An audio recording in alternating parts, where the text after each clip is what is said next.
done so far, approve the meeting minutes from the last meeting. That's all we've done so far. And there's, I guess, is Mr. Pat. Okay. What I handed out tonight was my attempt to try and make some sense of the three different things that were going on. And that's pretty much what it was. Two or three different strengths that kind of were together but separate.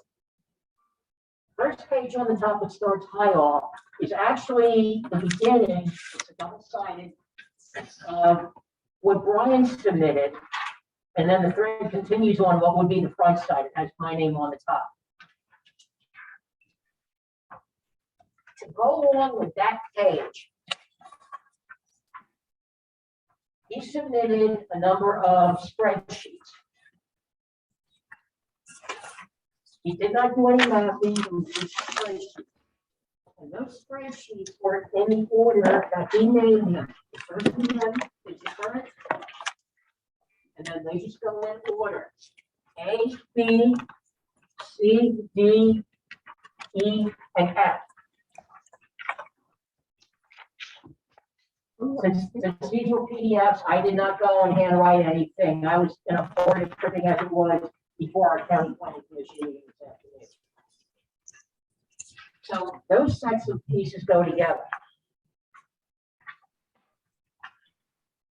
The next set begins from Lori Bellman, and it's dated Sunday, January 9th. Is Lori submitted her options along with Brian's.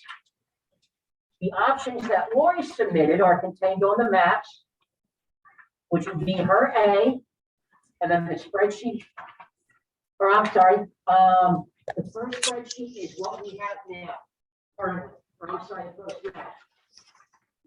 And then spreadsheet with the map is her option A, spreadsheet and map is her option B, spreadsheet and map is her option C. Try to keep it consistent. Spreadsheet is on the left, the map, the corresponding map is on the right.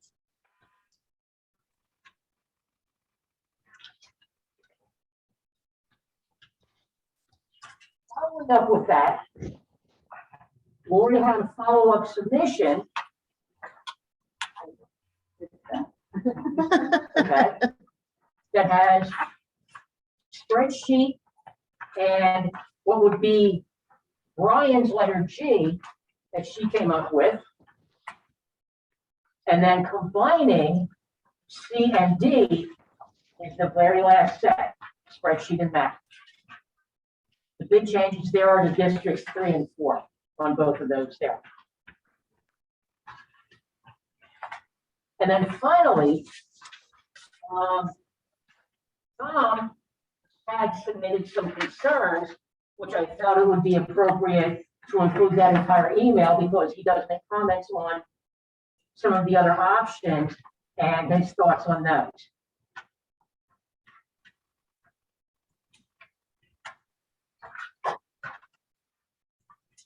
Are we clear on those materials so far? Thank you. I knew this has the potential to be done rather quickly this evening or maybe into a very long night. I'm trying to avoid the latter.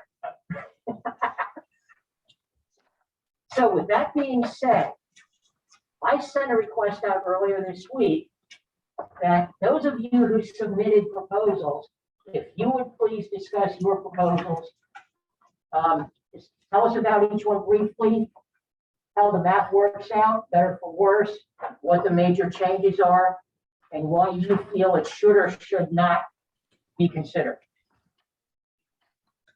Remembering that we have one more meeting to go after tonight, we have to come up with something for council by the end of March, or at the end of February. So we are now in crunch time. Unlike most government process, this one does not mess around. I'll second that. So, Brian, since you submitted first, would you like to go first? Yeah, sure. So my the work that I did on the spreadsheets that I first emailed out a while ago, but I did not have the nice mapping color stuff, which is really very handy. And so I was mostly just kind of poking around with the precincts to see what I could do numerically.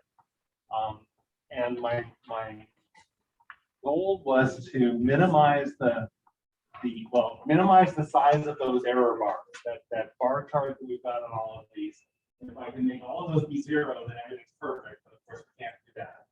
So making those as small as possible would meet the requirement of having all the districts be as close to the same size as possible.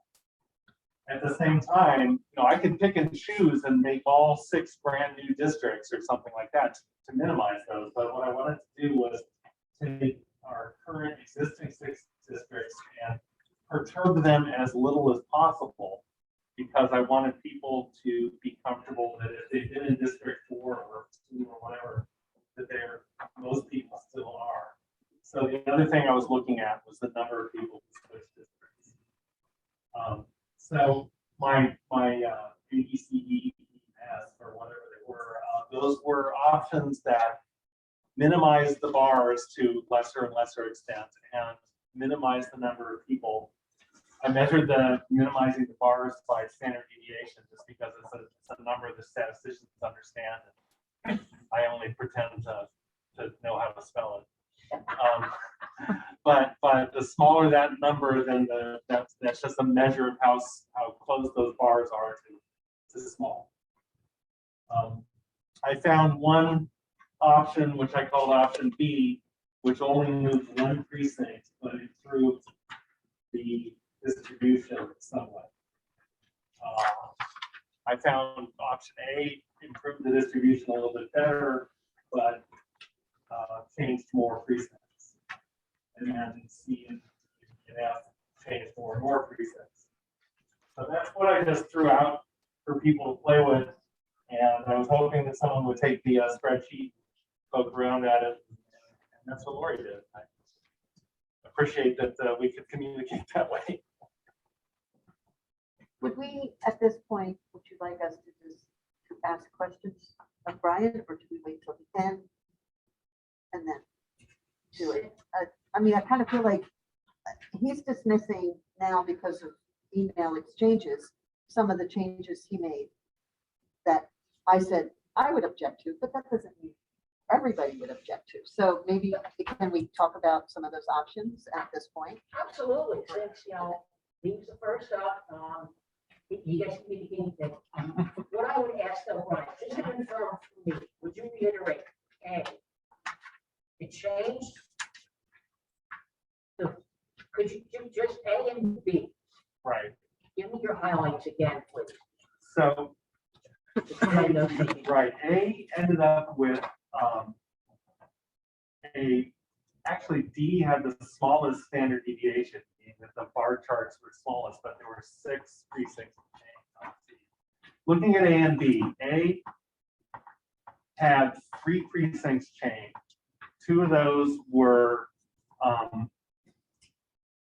the ones south. Let's see, were both of them south of? No, one was One was the south of Penn, the one next to the river south of Penn. And then I swapped the 2 on the boundary between 5 and 6.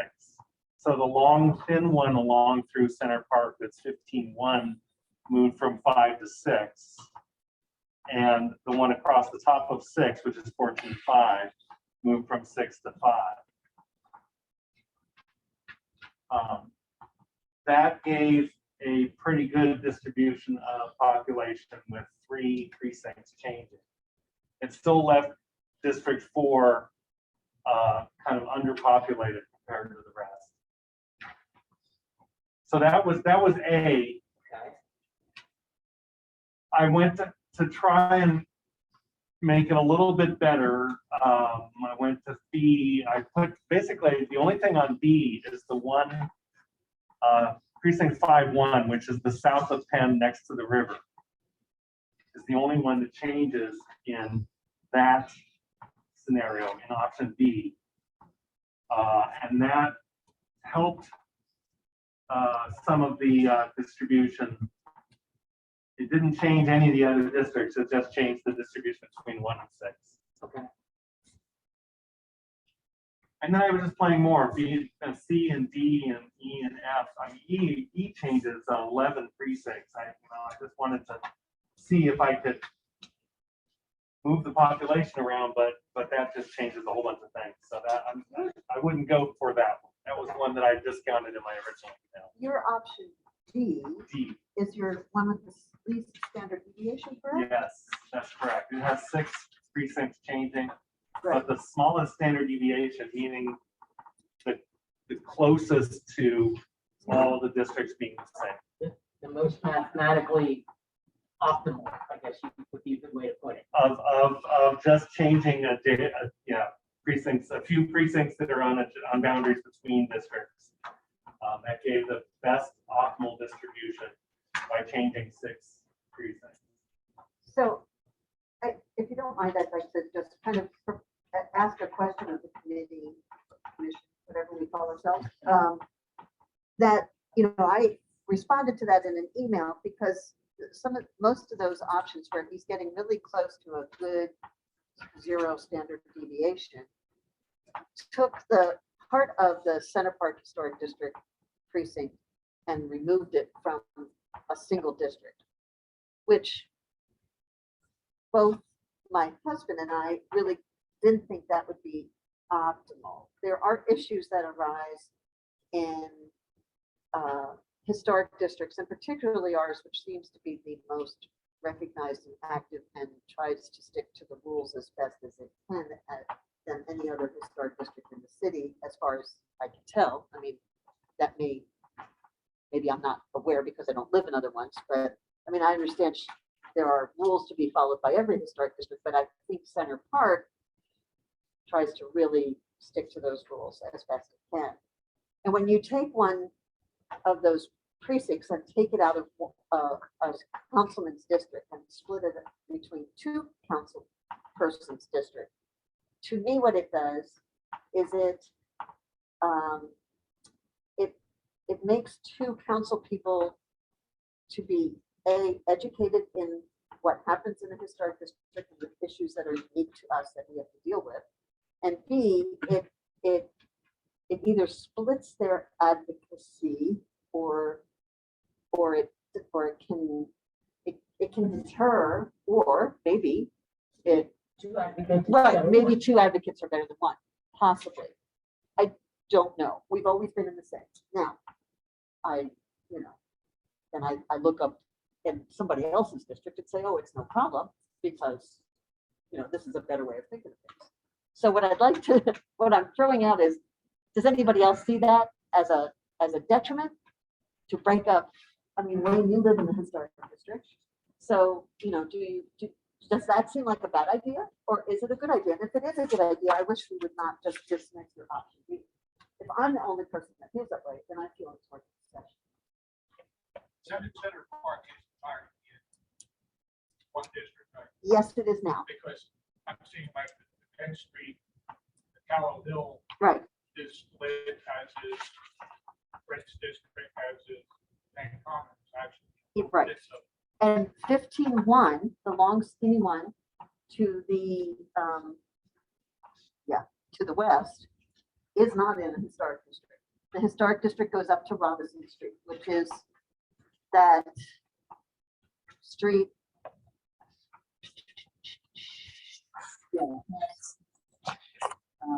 One past Spring, one north of Spring. Let's say the top of 6 is Spring.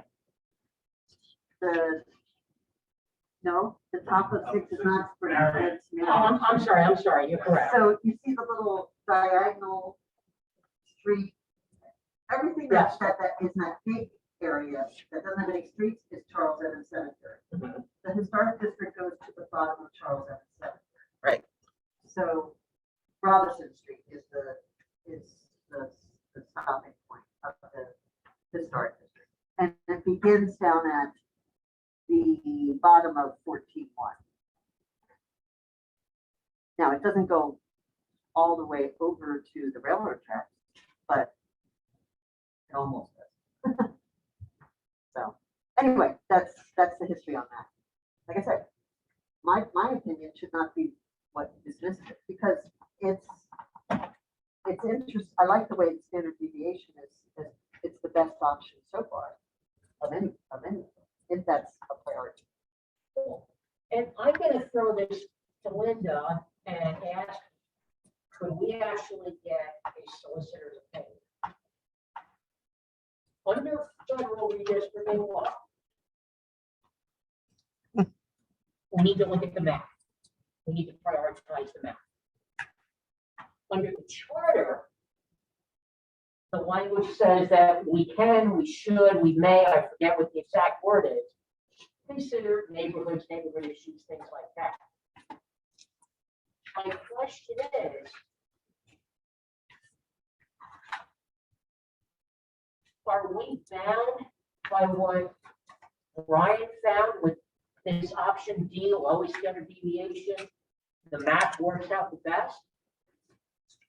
Or can we take into consideration concerns that Lori has and override the best map that works out?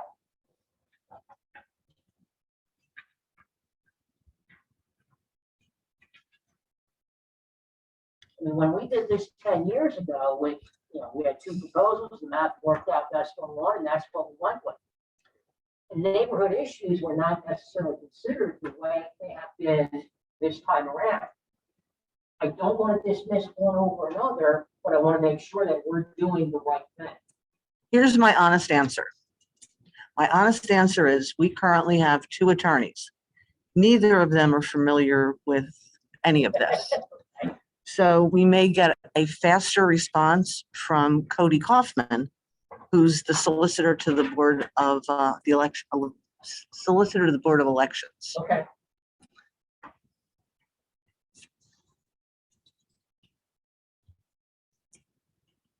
Should you contact him or should I contact him? I'll email him and copy you. Okay. And then you can kind of correct anything I say incorrectly. And embellish on it. Yeah, and I'll just explain why we need a fast answer and, what our legal shortcomings are. Okay. Does anybody else here have a thought on the historic district? And what should be put up in two council districts? Is that advantageous? I think you're right, considering how active Center Park is, it might be a problem splitting it up between two council districts.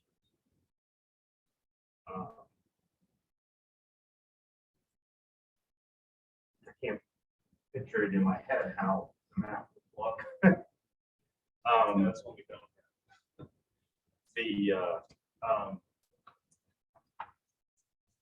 Because if, like, what I like about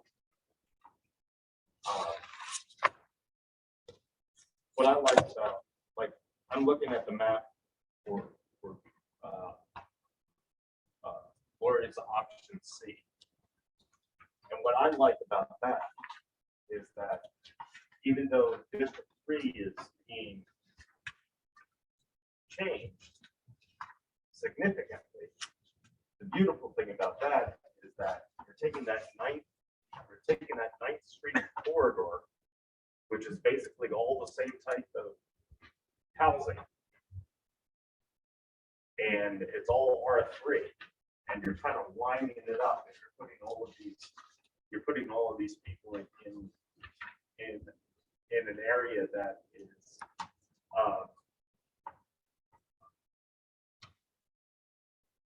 basically related to each other, because that 9th Street corridor is so important for the city. I mean, 8th and 9th Street are very important about how to get in and out of town, and how to get up to District 4. See, my objection to that is the same reason that the Lori's giving for not splitting up Center Park. I'm at the top of Walnut Street. I have no connection to North Park. And with one of the changes, I would be in District 4 going all the way up north. And in the other one, I would be in that 9th Street corridor. I have no connection to that. I'm residential in that little corner. I originally, when Brian put out his DD, I said I was hoping we didn't go with that because it would take, again, my little precinct and put us with 2. And I did not stop and look back to the original. We were in the original. Mhm. But personally, I have no connection with Cotton Street, going toward Mount 10. The Mount and City Park sort of blocks District 3 off from everything going south. Yeah, to me, there's with the number 2 thing, the number of people that get changed in the option B, even though it makes the standard deviation better. I'm just wondering whether, and again, are we to be thinking about issues that the city might address or would like to address? Or, like you said, yes, it's a gateway coming in and out. I'm just trying to think about people out there in that little corner. Well, and that's, like I said, it's very valid because that's where you're from. And it's very easy for me to not be from your neighborhood. It's Yeah. like, we should change this. And I get that. What I'd like to just try to sort of move things along is specifically Center Park. Right? And so, I guess my feeling is that if one council person is more of an expert and very well attuned to what's going on with Center Park, therefore we may have better representation for the issues that affect us on the city level. That's my, so anyway, but I just didn't want to dismiss me without discussing it because I hate being the only person that says no, and that's aside. Well, let me play devil's advocate, here, and I'm only doing it, I'm not dishing on your discussion at all. Please don't think that. Let's take personalities out of the picture. It was said earlier that Center Park is the only historic district that is not split. Okay. That's what I thought I heard. No, well, that's not exactly accurate. The Heights is another one that's not split. Okay. All right, okay, fine, agreed. And Penn's Commons Is is, it, Penn Commons is just a little page. it, Because it goes below City Park out to Elm Street. right. yeah. I mean, right now, the council. I mean, Donna knows District 5, she knows it well. District 6, your council person right now, and I'm forgetting who that is. John. How well does he know the Center Park and history and everything else? I'm sorry. I feel like it's been a pretty big learning curve for her. Okay. Certainly, John Slipko, who was John from did, yeah. the district, but we also have council president I know Jeff's up there. who lives right around the corner from me. So, I mean, I feel like we have at least a pretty strong advocate who understands the history and the issues that we have dealt with for a long time. Not sure Johanny, I mean, certainly she has tried, and wants to. I just think things that we deal with out in Center Park are so far away from what, and this is what brought up this conversation in the first place, what they're dealing with south of Penn, right? So, I mean, that's, and even over in the 6th ward, like really, you're really concerned about paint colors when you've got a whole lot of, ton of stuff that you're really dealing with. So that's my only thing. And actually, it comes right down to it. Donna, who used to live in the Center Park Historic District, is a strong advocate for Center Park, and it's there all the time, even though it's not in her district anyway. So I'm like, we're getting lost in the weeds here. And really what it comes down to is council in general is our advocates for the whole city.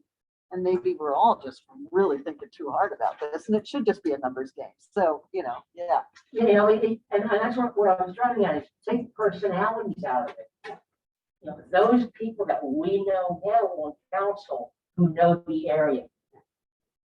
And if they're gone and we get new representation, will it matter? And I really don't know, when I looked at my options, I wasn't thinking about any personalities or any people at all. I was trying to think of, You're advocating for your neighborhood. well, and not only that, but also what are issues that are in common, between things that people would have to be have the understanding of a strong thing and a strong advocate for those things. For instance, that whole, I know you say you don't have anything to do with, going out to College Heights and things, but literally that's, to me, in my mind, that's school row. It starts with the middle school, and you have a grade school, and you have the high school, and you have another middle school, and you have a college. That, 13th Street corridor is school row. And you also have the issue, you all are affected by what's going on up on Skyline Drive, because you're literally right up there. And then, like Wayne said, 9th Street is a strong corridor. So it just looking at the map that way and knowing what the houses are, driving those streets. Obviously, the houses are different. The houses are different from the 6th Ward to Center Park. But, if there was a way to change it, still come up with numbers that are close, that's all we were concerned about. But I'm trying to generate discussion. oh, sure. That's what it's all about for me too. So what is your favorite? What's my favorite? I don't know that I have a favorite because that's too much of an emotional package. But let me throw this out. The wording on our charge really stresses the neighborhood cohesion over the population. So I'll read it to you. The district proposal shall give strong consideration to the combination of neighborhoods that are continuous but that share similar quality of life issues. And this configuration will support the principle of electing representatives that can easily represent the voice of the community they represent. And then it says the advisory committee shall also consider the federal redistricting laws. So also consider is a lot less strong than the wording on the other part of our charge. So where those are not quite in tune, I'm not saying that we should ignore the federal laws, obviously not. But it does imply that the neighborhood considerations are important to the people who wrote the charge. So that said, part of neighborhood consideration, in my opinion, is that the people who elected a council member have some investment in that council member as their representative and would not necessarily want to be told that all of a sudden they have a different council member. Which is why I felt that minimizing the number of people who change districts is valuable. So all that said, the one that minimizes the fewest might be Lori's A. There's only one district change, one precinct change. That's south of Penn next to the. You said what? B, Bravo. It was Brian's B, Lori's A. Okay. They are the same. What I like about shifting that one district is that it puts all of RAC in the same district. That's an interesting thought. It That's puts really true. well, except for the riverfront area over in the 6th Ward, it puts all of the riverfront in one council district, where that's one track, much like you and I would see like 9th and 13th Street track. It puts that whole riverfront industrial rack track in one council district. And actually, that dividing line is not Fifth Street, that dividing line is Fourth Street. So anything west of Fourth Street, there's, I mean, not to say there's not residents there, but there's not as many. It's not as highly dense as the one next to it, 4-1. And it gets into, you know, the rec center and stuff like that. You get into the women's Burke's. Oh, Safe Burke's. You get into Safe Burke's and the development that's happening there. All of that is kind of to me, a cohesive kind of curve around the bend along the river. 5-1's one of the smaller populations. Right, and it is, and it'll probably stay that way for the next 10 years. I mean, well, yes, yeah, there is other development happening down there, but it's still, it's non-residential development that's happening closer to the river that would still be the same as what was happening in precinct 1. As of this point, talking about development, except for some stuff that Rack is doing, which really has nothing to do with buildings. They're shifting some rights of way, a few other things. They will eventually add on to one building, but it's not like they're going to build a new building. There's actually how District 1 is laid out. There's actually very little development going on there. For a long time, we had a lot of stuff going on Lancaster Avenue, but that's pretty well finished. And the only thing that we've had, surprisingly, is market rate housing going in the 18th ward. Yeah. Now, the 18th ward does have this whole plan that they want to do, but a lot of that is like bike trails and things like that. And More quality of life type development. right. Unlike, you know, a number of other places where we're getting an onslaught of storage areas being built and a number of other things, and a lot of that is in these heavy R3 districts.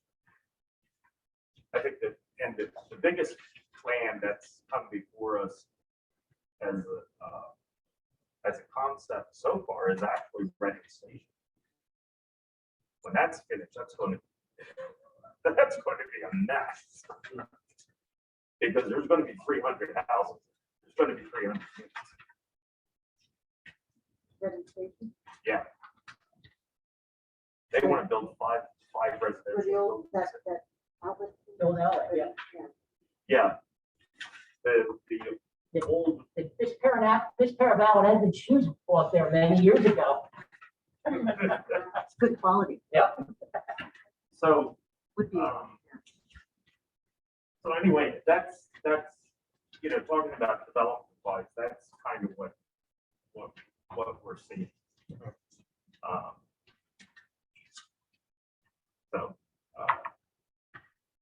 Just to give a planning perspective to it. Well, in 10 years. It's good to hear what's going on now. Yeah, in 10 years, I think, with the proposals that are coming up, there's going to, as we mentioned in one of the previous meetings, there's going to be some big changes, especially the downtown. If all these housing units that are being proposed come to fruition, the old medical office building, the Santander building,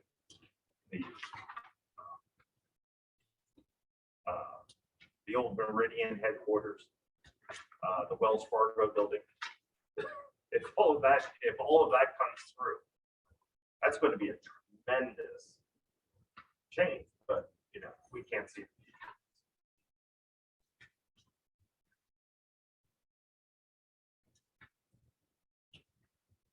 It would be nice if it came to fruition. It sounds like most of what you're talking about is excellent. Pretty much of it. Yes.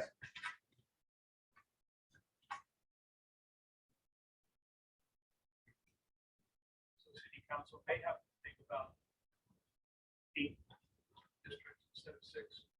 So in your future, probably a drive there. It's a possibility if we do get this influx and we get back to the point where, what was it, 1920s, when we had 105,000 people in the city? The 1930 census, the city was its highest at over 111,000. In my life. No, I was not around then. We were a year over 100,000 since 1950. There was a time when it was 1950.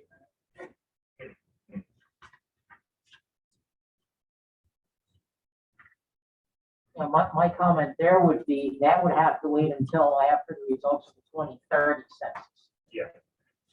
Hopefully, we can get a better count, we won't have any pandemics going on. And we'll see what shakes out from there. By that point, Linda will be retired, I will be retired. I think most of us will be retired. I don't know, except maybe there at the end, you'll still be around. So you'll have to do this again.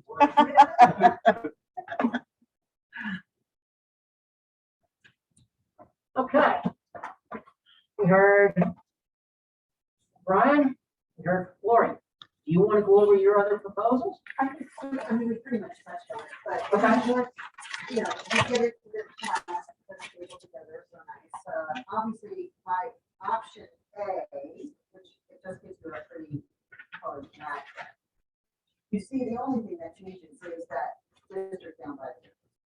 And what that does is it brings, you know, District 6 down in numbers and kind of fixes a big problem that sticks out in the current numbers. Plus, I think that's well justified. I would love to see 4-1 also be there, but I can also justify that South Fifth Street into North Fifth Street and, you know, north and south of Fifth, you know, that's like a main business district corridor. Plus, it is the Callow Hill district too. So I can see Callow Hill and then Center Park still being in one district. I don't remember how far Callow Hill goes, but then it turns into Prince. And, but like it says. Callow Hill from Laurel Street to Butler, basically along and as far east and west as Gap Street, 47, beyond, and for the most part, stays up the street. Yeah. There's some really windy boundaries. You're going along, and all of a sudden, 3 houses are cut out. We should talk to my husband about that. I'm guessing some of Sometimes he was not in favor. No, it just means he was, the original ones that Callow Hill was first, and then Center Park, and then Prince. I'm And, guessing a lot of the ones with Callow Hill are businesses that were not included in. well, Because they're right at that. we have to follow the rules too, even if Yeah, we're they're just a right, commercial right at the building. corners of the commercial building. But anyway, yeah, they did a survey for all of that. Anyway, Yeah. that's age. So that's A. Obviously, if I came up with something that was the same as what Brian did, there's 2 people that think it's a good option. I also get my standard deviation number on the second option, B, is where I start to play with, you know, trying to get those bars down. It wasn't just because 9th Street and 13th Street are, you know, a corridor, but actually I've done well with the numbers on my second option view. And again, I will confirm and reiterate that I do not know where any of the current council people live, except for Donna Reed since she's a friend. But I've had nothing about who is currently in the district and represents that district now. And I will say that is one thing in all of federal, state, guidelines for redistricting, that's the one part where almost all of the anti quote unquote gerrymandering advocates say, you should not consider your districts by who is currently representing that district. It is something you do for the reasons that Brian read, not because you're trying to protect the council person's seat. Right. That is actually, it ends up happening that way, but it is what anti-gerrymandering advocates say should not happen. So I would just point that out to everybody. It would be sweet and but that isn't our charge. And it shouldn't be our charge. So just a point of information, if we do change the districts and if we lose someone out of their Yes. current district, Yeah. what happens to that person? They've dealt with that before. How is it? I mean, do they just stay until the next election? They'd have to get a special election. No, it just changes. Okay. The boundary changes, the council person changes, and that term continues. It has nothing to do with them being So if the elected. person no longer lives in the district that they're representing, that's okay. I don't think that'll happen. And there's Yeah. one of the precincts that we're looking at, it happens. Yeah, Which one? 13, 13 something. Oh, Melissa, that's right. Melissa. 12-3. Yeah, I don't know what would happen in that situation. That would be a Cody question. Even 13 were 12-3. I don't want to mess with those. Right. One of the- Yeah, I only looked at that after I looked at all the other things and it hit me with, well, I don't know where, I didn't know where Melissa lived. She's my representative. So I was just curious if there were, going to be any ramifications to that. And obviously, there would be. Yeah, I'll have to ask the I would- election I would solicitor. think what happens is they finish out their term, but then when their term is over, they're no longer in that district, so they would have to. Yeah, Would these changes take effect for the upcoming primary or for next year? the next municipal election isn't until 23. Okay, Yes, that's correct. so it would be the 23 primary. Right. Okay. Well, then why are we in such a hurry? No. I am kidding. The other thing you have to consider too is your representation is going to change a lot more in the future because there are no term limits. Are there term limits now? Yeah, When did that pass? that got approved in the spring I believe so. Was that a, or the fall. was that something on a ballot? Yeah, the Charter Review Commission put that on the ballot and it passed. What, do you know what the terms are? It's 2-year terms. So that starts with this election, the 2022. So Johanny was elected in 2020. No, she was elected in 2020. So that wasn't in effect. Marcia, let's take Marcia. Marcia and Jeff were 2022. So they can serve one more term, then they're done. And how long is the term? 4 years. 4-year 4 term. years. I'm sorry. I So did- 2 4-year terms. Correct. Okay, so that was my option B. It was a numbers game, plus some of the things that and my husband, who is a planner by trade, he knows the city very well. I just had to take a look at it and I actually agreed with me. And yeah, so that was like, whoa, well, I've been doing something right, because we don't agree on a lot. Well, of course you did. No. No, He you is don't not know like that Fritz. at all. He wouldn't love to tell me that I was wrong, but when he said, that's an interesting thing, let me take a look at that, and he actually agreed. So he just, again, the reasons that we talked about 9th Street being, one type of neighborhood with issues of, semi-commercial traffic, parking, higher density housing, and then 13th Street being more of a school zone, a little less dense housing, and safety issues that may only pertain to quality of life issues like, pedestrian issues, parking issues and so forth that have to do with all the schools in that zone. So that's where we came up with. So with that being said, the numbers game works better for my option B, but that zone, in my mind, works better in my option C, which then skews the standard deviation to, 400. Anybody that has played around with this has pretty much understood that you can't, if we could break up precincts, that would be great. Yeah. But you can't, so I'm not crazy about the way it took 17, I'm sorry. What is that? Yeah, Or 17.2. Yeah. I'm not crazy about 17.2 being in District 3. Other than that, I wish I could have kept 12.3, but the numbers really get skewed back.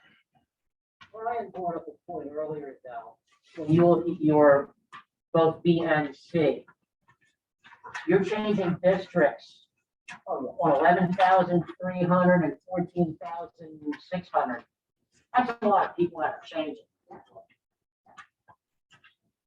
Again, that is a crazy, when I was working on the spreadsheet, I had tabs that said crazy ideas, and I changed them. Yeah. But it's, it really skews the numbers, but I like the way it looks because it took both of those south of 10 things. It took that district that was 3-1 and throw it back into the other side of the railroad tracks with District 2. That also appealed to me. And yeah, like I said, it's an interesting, I'm not really advocating it. It was just another thought. So I'm just, You did your job. Yeah. as well. well, and then, I can make pretty pictures and he came up with awesome spreadsheets. So that's that. Okay, well, so right now, Brian's advocating, or saying his favorite, his pick would be his option B, which is the same as your option A. Correct. If you had to pick one right now, what would it be? For A, might be for Your A. B, your A. Okay. Yeah, that's what I'm reading. A, F, whatever. So the ones that I added late, Yes. that please, talk about that. CD and the option G. Do you notice that? That was the one that I came up with. G didn't make a lot of sense to me, Brian. I mean, you asked me to think of that, but I'm like, well, that doesn't keep the 13th Street thing like I had envisioned. But it's your option, not mine. But it also really takes. It really takes people out of really District 3. skews that District 3 a lot. Yeah, 3 and That 4. doesn't make a lot of sense. I don't think it's what that should be. And that kind of makes you see it. As far as I'm concerned, unless somebody says, no, I loved it.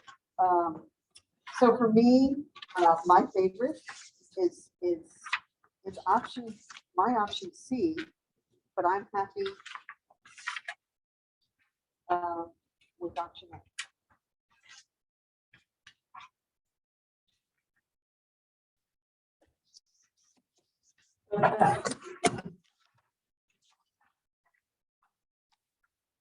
Before we move on, does anybody have any questions for Brian or for Lori?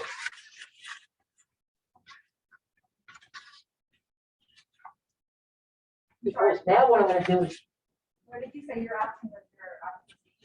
C is the one I like, even though the deviation is a little more than option B, because I like keeping that 9th Street, 13th Street, nice and clean, and that north-south, north-south direction.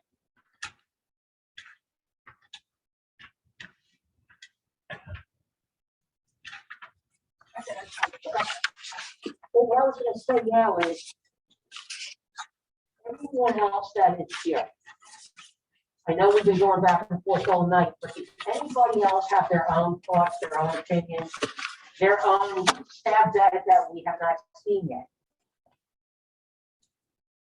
Well, like I said when I first came in here, I just, look, if we want to get back to being as balanced as possible, we could revert back to pre-2012.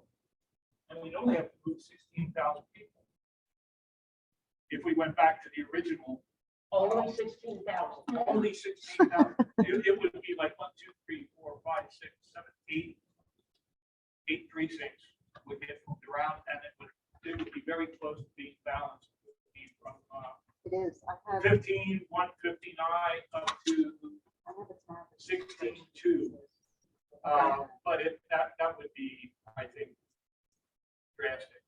Okay, And I don't think anything would be accomplished by just, moving them around to make the numbers almost perfect. That's interesting. What is interesting is what changed from one to the next. Which you thought, oh, it wasn't a big change, you thought it was great. So the Yeah. decisions we make here, even if they are little, could end up being big 10 years from now. Right. So, Well, I'm sure they will. yeah, I mean, these little changes don't always end up being little, and maybe major changes are. when you consider the dynamics of what has happened, areas where it is very dense and you don't think a lot of growth can happen, ended up being some of the precincts where the city has shown the most growth in the last 10 years. Now, is that a lot of convergence? Is it formerly empty housing that is now just built? Is it the legal conversions that we don't know about, we don't want to talk about, but some of those dense areas where, I mean, what's there now is what was there 10 years ago, are some of the areas that have changed the most. So the city is very dynamic, and what we see in the last 10 years may or may not be mirrored in the next 10 years. And I just say that looking at city demographics for the last 33 years. It's very dynamic all over. I mean, who would have thought a building that housed engineers would become apartments? Who would have thought a car dealer would become a strip mall? Or brewery. Or a brewery, yeah. Who would have thought a door would have been built at the end of a strip mall? Yeah. I mean, who would have thought 5 years ago that they would have taken all the student housing away and put all the kids back on campus and over it? I mean, really? And yet Alberta is spreading more into their neighborhood. So there's a lot of things happening that will change the look of this city 10 years from now.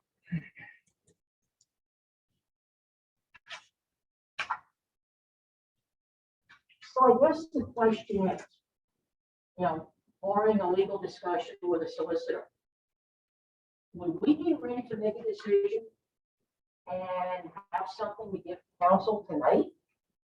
Or do you want to mull this over for another month and make a final decision in February? I've mulled as much as I'm gonna mull. I think I second that. Okay. But I just speak, so I'm willing to wait, but if everybody here is willing to really, let's nail this down, let's do a majority vote, then let's do it. I've heard from everybody tonight except me.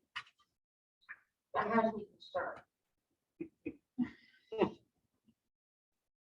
Seems to me to be an exercise in futility. The reason I say that is I was very interested in your comment about looking at a historic district and having two people represented and reading about people. I live in the district, but I don't feel part of the district. And I don't understand what that has to do with the redistricting for election of representation. Many people were helpful. When we first saw the original documents, the original layout, there was hardly any change overall. There were some pockets that had some loss of population and others that gained. And I'm struggling with, are we trying to homogenize and make the city more vanilla across the board, as opposed to letting people move to where they want to move? Why did one district lose 400 or so people? I don't know. These are all rhetorical questions. I don't know. And all of the planning that Wayne and I see coming may happen, may not happen. You just went through what happened. We can't base redistricting on what could happen. We have to do with what's here now. And because they seem to be balanced within a percentage of each other. What are we going to improve? Of what we're doing? I'm just trying to be devil's advocate because I'm really struggling with the minutia within which we've been detailing. And we haven't made much change. And maybe that's the answer. There is just that much change. But the fact that we went through the exercise validates to council, there's not that much change. We can do this, do that, and that's okay. Then we have some see what we're supposed to do. We're really getting into weeds, but I guess that's what we're supposed to do. It's always good to explore before you go back to the main road. Because I would really like to know more deeply, why did people move? Why did people relocate? Why did one district lose population and another gain? What were the attractions? Was it just the price of housing? Was it, oh, I want to be close to the school, or I want to be near my work? I don't know those answers. But that is getting into weeds. I think And excuse me, and maybe we just don't go there. We just don't go there. That's okay. that was one of the points that I questioned too. I don't see the council people being as, I can't come up with a good word other than important, in quotes. There's most of the concerns seem to be citywide. And I think the council people, I don't know how much they're representing their district versus representing the entire city. I don't know if it's that important to be concerned about neighborhood issues, because I think there aren't that many different issues within the city. And the issues, I think, are not anything that is any more than, I don't know how to exactly verbalize it. It's just that I don't see the city council people being that representative of their district versus being representative of the city of Reading. I see them voting for things for the city of Reading. I see, the people in the District 4 voting for things that are happening downtown. It's not their district, but it's the city. And I that's where when I first looked at this, I thought, let's not change anything. It's not that drastic. And I will say that when I applied to replace John Soto, not from District 6, but replaced him with the passed away years ago. I know. I looked at the district and I thought, I know so much about my Center Park. I owned a commercial building on North Fifth Street, 100 blocks North Fifth Street. I understood Fifth and 10. I didn't know how I could very well represent those two precincts south of 10 because I was so unfamiliar with it. So just put yourself in a council person's place. I mean, yes, we, as I would think your representatives are advocating for the city as a whole, but I know the few things I have gotten involved with on the city level, the decisions that city council made, which were quite unpopular most recently, was the dissolution of the DIC, Downtown Improvement District, which I, and with Johanny, advocated to get rid of because we had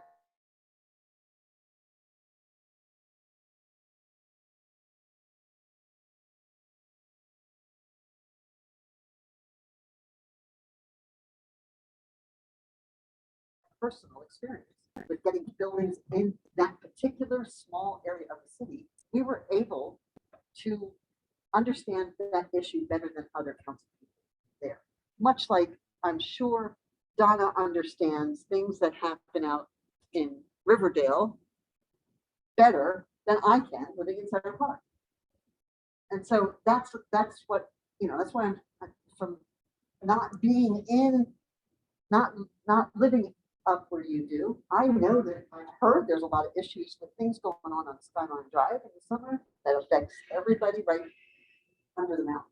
It So- doesn't affect me because it goes the other way. Well, and I mean, I don't know that. I don't know that because I don't live there. But I'm saying that, you know, if we can understand that those little pockets, even if they're not ethnically or social economically identified, there are issues that are unique to those districts. And when we start throwing in, you know, my nice historic district with south of Penn, I thought it would be really, really difficult. And not even so much the sixth ward, because I grew up on the 400 block of North District, and I went to Lars Park Elementary School. So I mean, I even understood the sixth ward. What would make it difficult? Just because it's so diverse. I mean, it's so, not people, but the density, the issues that face crime, things like that. It's not an ethnic, social, economic difference. It's a flavor. I don't know how to, I mean, it's a stupid word, but it's a, I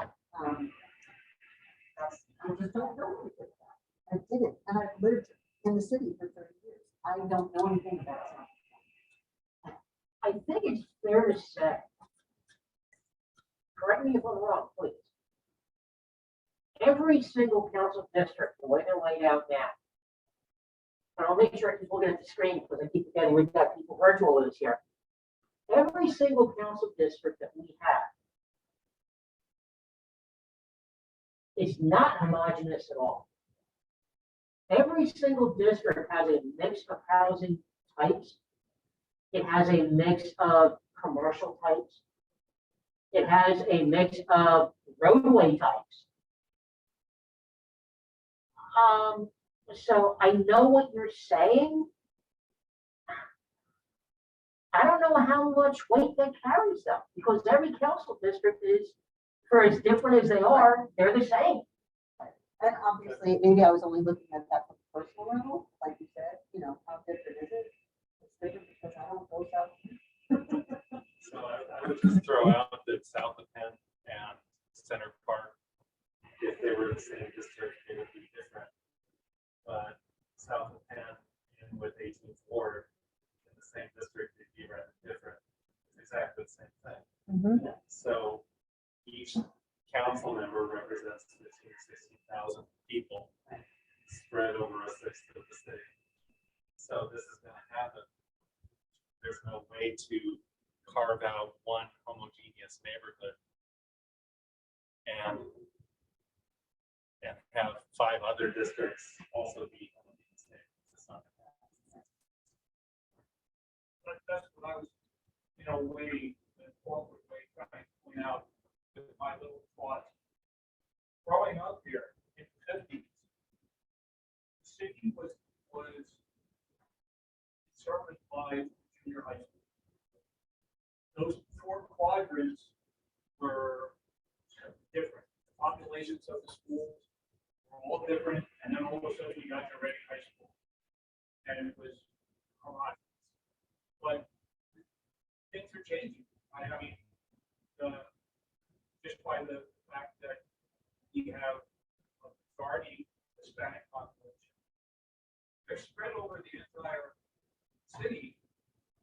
And I just personally think that let's think well enough, or maybe make that change. The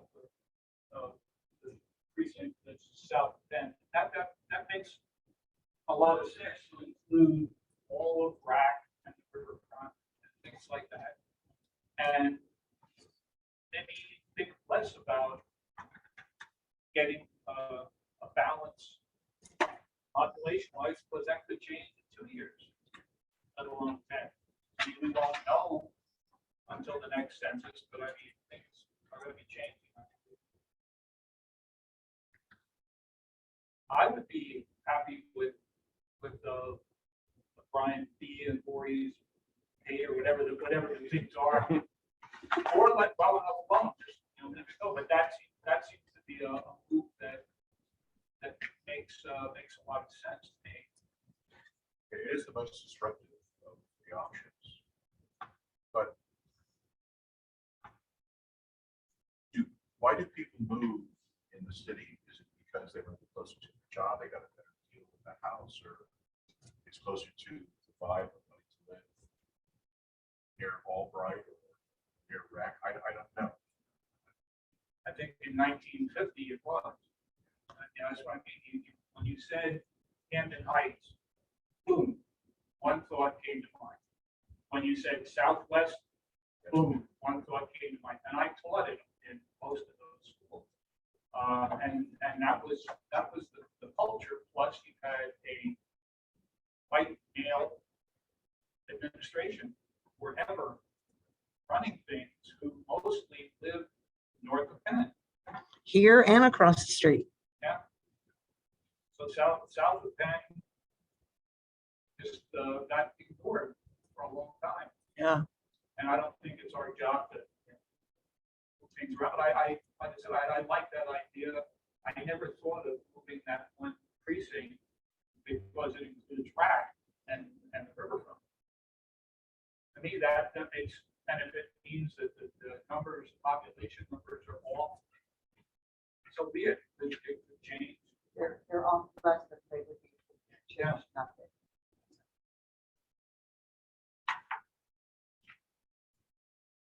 Because it was culture shock for me. I grew up in the 18th ward on Summit Avenue. Went to Southwest, like, whoa. Then went to a bigger place where I went to high school. Whoa, yeah. And it's when all four of those three of those schools came together. Constant rebooting about learning to deal with people. Yeah, and the change that Tom talked about with growing up over the years through the junior highs and then up to the high school, that didn't really start to shift until the 80s, 90s, somewhere in there. Seems to me, looking at my children, my son graduated 2018, and my daughter is now a sophomore. And it seems to me that she going from Northwest to the high school, to her, it's just more people. There's really not that big. It Mhm. doesn't really seem to be that big a difference. And my son went to more schools than, my son went to Eyeball, Citadel, to Riverside. And Eyeball was over in Sunside. Yeah. Was over in Sunside. And I didn't see that much of a difference between those kids when you hang out with them than at Riverside or at Northwest.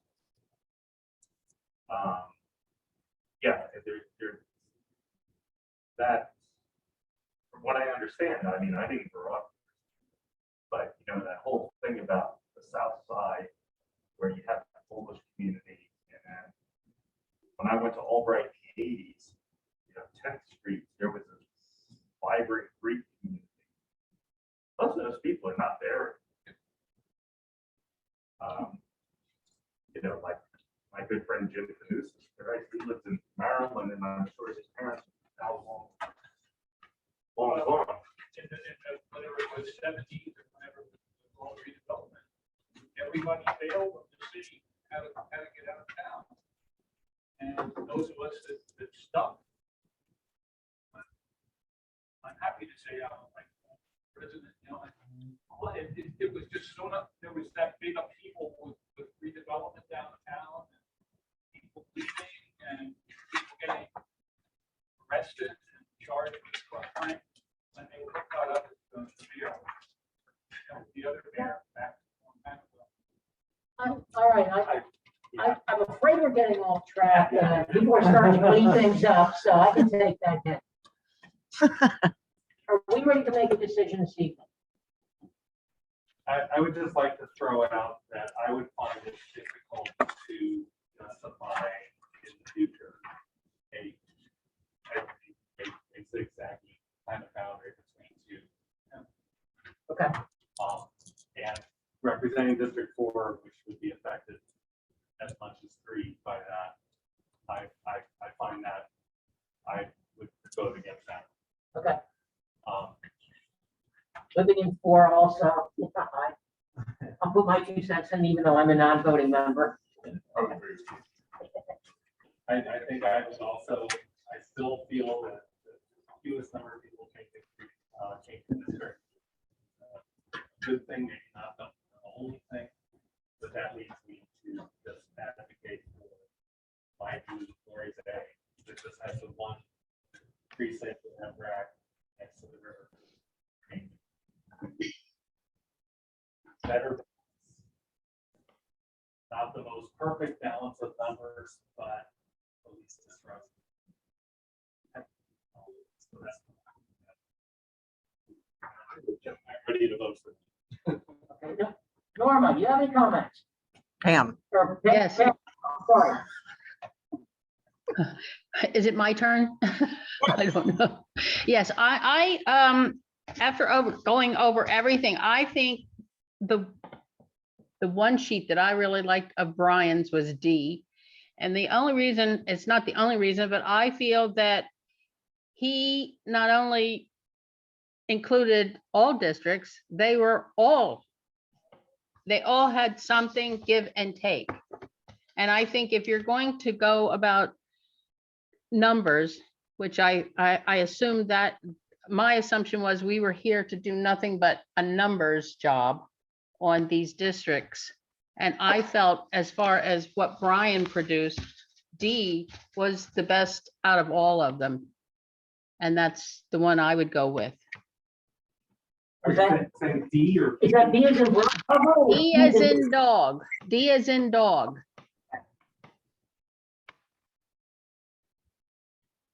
And yes, Linda, it was in the 90s that they changed the school districts around because my son went to Northwest, and because he and another boy were overcrowding Northwest, he had to go to Northeast.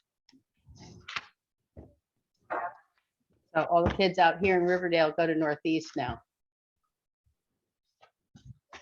High school. Okay. Junior high, I'm sorry. Give a deadline to council in March. By the end of February, yes, March 1st. So we do have time. Oh, thank you. I don't see a need for any changes. And that's, Do you think it's bad to break up South Penn into 2 different districts? I'm not in favor of that. So my view is I don't see a need to change that. I did like your idea about keeping 9 and 13. Josh and C, I think it was. I did like that, but if I had to vote on something, I would say no thanks. Is it, like I said, is it bad to break up that South Penn on along Fourth Street? Basically, what it would be is we have 2 different county people, one from Fourth Street to the river, and one from Fourth Street to the river. So, yeah. I'm not sure. I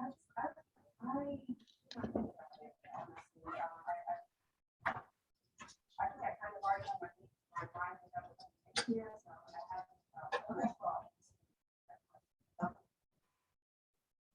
So if we had to take a straw poll right now, and that's all it is a straw poll, nothing binding here. Lori, The common one, okay, Brian's and mine's. /A. Brian, I'm guessing you would second that. I would also vote for that one, and I also agree with no change. But I Okay, still think, for Dara would be no change. And from what I heard from Tom, I'm thinking no change would be there. If the majority agree with that one, I would go with it. Originally, I would say change. Okay. Okay. Wait, Um, You know, I originally was going to go with no change. But I do like option A/B. okay, Where we just move the one district, so we get that riverfront continuous. okay. Pam? Yeah, I'm going around the That's table. all right, and I go was- for it, go for it. Go ahead. Do what, you're the boss, you're the boss. Okay, I would do the AB hybrid.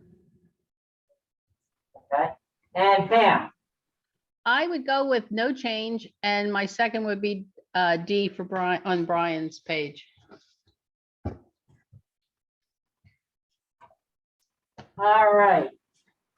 Hmm. So that being said, we would have 4 just straw poll right now. 4 in favor of the hybrid BA, 3 in favor of no change.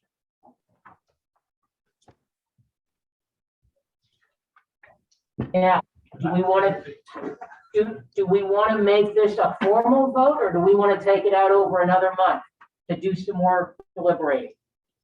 Is everyone present to vote? That's a good question. There are 9 members on this commission. There are 7 present this evening. Oh, Yeah, there you go. Hector Yep, then we have it. Ruiz. Hector Ruiz is absent, but he's not been to any meetings yet, Correct. and Norma's not Yeah. present, Yeah, but there is a quorum. yes, okay. I haven't heard anything from Hector at all. since No, He was appointed. no, and I spoke to Lucine about that. Okay. I would like to propose that we're close.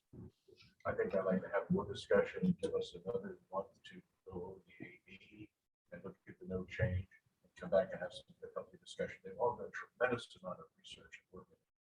And I don't see us, we're not going off the rails. There's no all solutions here. Very thoughtful, very well thought through. I think I'd like to discuss a little bit more. I really want to know more about that neighborhood cohesion and the attachment. Because when I lived in Manhattan, I lived on the west side, I partied on the east side, and I worked in Midtown. So I was not favorable to anyone there. And you know what? I would bet that I'm more of a dinosaur than like, why, what was different about South Bend? And the only thing I can say is because I never go south of Bend, but I don't go anywhere. I go to North Fifth Street and I go to Center Park, so I am probably, I don't live this city like most of the residents of this city do. So I totally get it. I totally get it. And And maybe what we should do is in the next month, if there's no snowstorms, just drive around. Just get a little yeah, more familiar I think with it. look, checking out and really know where that dividing line is. It is 4th Street, not 5th Street, and see what that option does. But I do like that. Look, I think can we say that we've narrowed it down to no change or 1 change? I think that's reasonable. I think that's, And then vote on it next time? Because I was like you at the very beginning, when I saw the numbers and so close together, I'm saying, why do we need to do this? But once these guys start to really dig in and they groove on this stuff, it really starts to show there are some nuances of where people need to go.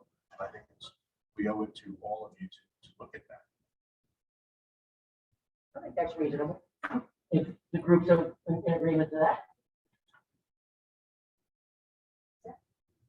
All right. Well, then, at this point, we would have our next and final meeting on Wednesday, February 9th, under the assumption that there is no snowstorm peak mess at home, in which case we can do virtual anyway. That's correct. We can do Zoom. Never smoke. That way I think we. Don't jinx us. That way we can honestly let council know that we really deliberated, worked hard, had some healthy discussions, and we've come to a consensus. Okay. One thing I would request that everybody give some thought to is, Your salary increase. no, I know that's not gonna happen. The city's still in Act 47. Is who would be presenting this to council? Who would this, like, elect as a quote unquote chairperson? Yeah. Well, I think it should be a person who lives in the city and is here representing the district. I don't think. I am not representing a district, I'm actually the representative of March. So Well, that's fine, I mean, you're still. maybe that makes The sense, advantage of that is that it doesn't appear that you're advocating for any one particular district. That's right. which I certainly didn't at all. I nominate Lori as our. I'm sorry, I second the nomination. All those in favor, please indicate by saying Guys, push that through. Lori, you're the boss. We'll talk about it more at the next meeting, but I have no resistance to that idea. So thank you. I am- Pam, do you have anything else to add for us? No, thank you. Okay. Are we adjourned? I make a motion, we adjourn. Thank you so much for coming tonight, I appreciate it. Okay, Good job. Linda, thank you so much. thank you, Linda. Thank you, everyone. Thank you all. To you too. Thank you. Yes, you're welcome. I didn't say that. It wasn't crappy weather all day, so I think I was- I don't know all that anyway. Mother-in-law, I like to play with Excel, so. I wish I could. I really wish I So I could. brought down. I love using spreadsheets, I just can't create them. It's very. But, also, that was interesting, because there's obviously people here that couldn't